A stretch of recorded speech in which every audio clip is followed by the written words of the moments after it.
Հայտարարության համար Զարուհի Փոստանջյան, համեցեք Տիկին Փոստանջյան։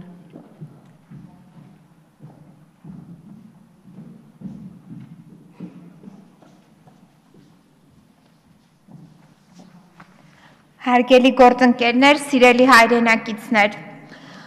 այս տարի հունվարի 12-ին երկարատև տոնական արձակուրդներից հետո մենք լուր ստացանք դժբախտության մասին, երբ Գյումրիում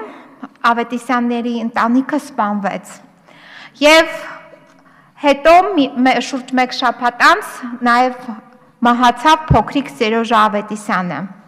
Այդ ժամանակ Հայաստանի Հանրապետության ազգային անվտանգության ծառայությունը եւ ոստիկանությունը մատնվելով անգործության իբրև թե չկարողացավ հայտնաբերի Վալերի Պերմյակովին եւ նրան ձերբակալեցին ռուս սահմանապահները եւ այս պահին նա գտնվում է ապօրինի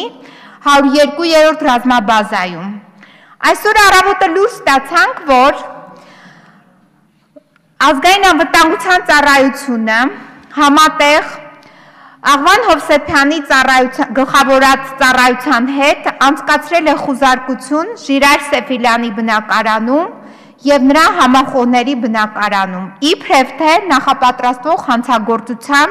փաստեր ունի եւ այդ իսկ պատճառով այդպիսի խուզարկություններ է անցկացնում։ Մի քանի ժամ առաջ տեղեկացանք, որ Ժիրայր Սեֆիլյանին ձերբակալել են։ Ով է ձերբակալել ազգային անվտանգության ծառայությունը Աղվան Հովսեփյանի հետ համատեղ։ Այս անձինք, ովքեր որ պարտականություն ունեն այս պահին գնալու 102-րդ ռազմաբազա եւ այնտեղից ձերբակալելու Վալերի Պերմյակովին, անցել են նորից ռեպրեսիաների Սերժ Սարգսյանի հրամանով Հայաստանի Հանրապետության ազնիվ, պարկեշտ եւ նվիրալ քաղաքացիների նկատմամբ։ Պարոն Սերժ Սարգսյան, հասկանում ենք ձեր խուճապը, վախը, հասկանում ենք, գնահատում ենք, բայց ավելի ճիշտ կլինի, որ դուք վախենաք Յանուկովիչի, Քադաֆիի ճակատագրից, դա ձեզ սպասելու է։ Ճիշտ կլինի, որ այսպիսի վախերը դուք գնահատեք ձեր մեջ եւ ինքներդ կամովի հեռանաք առանց արյամբ։ Անկախ նրանից ում կձերբակալեք, ում բնակարանը ապօրինի կխուզարկեք, ում նկատմամբ հետապնդում կիրականացնեք, փետրվարի 12-ին հայտնեցիք, որ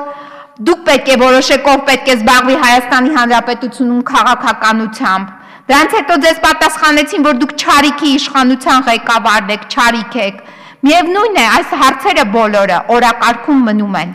Անկախ նրանից ապրիլի 24-ին ինչ է տեղի ունենալու։ Դուք վախեցեք, որ արյունով եք գնալու։ Մենք դա չենք ցանկանում, ոչ մեկս այստեղ չի ցանկանում, որ հայ մարդու արյունը թափվի։ Սթափվեք եւ ինքներդ հեռացեք եւ թույլ տվեք, որ մարդիկ Հայաստանի Հանրապետությունում ապրեն արժանապատիվ։ Թևան Պողոսյան, համեցեք պարոն Պողոսյան։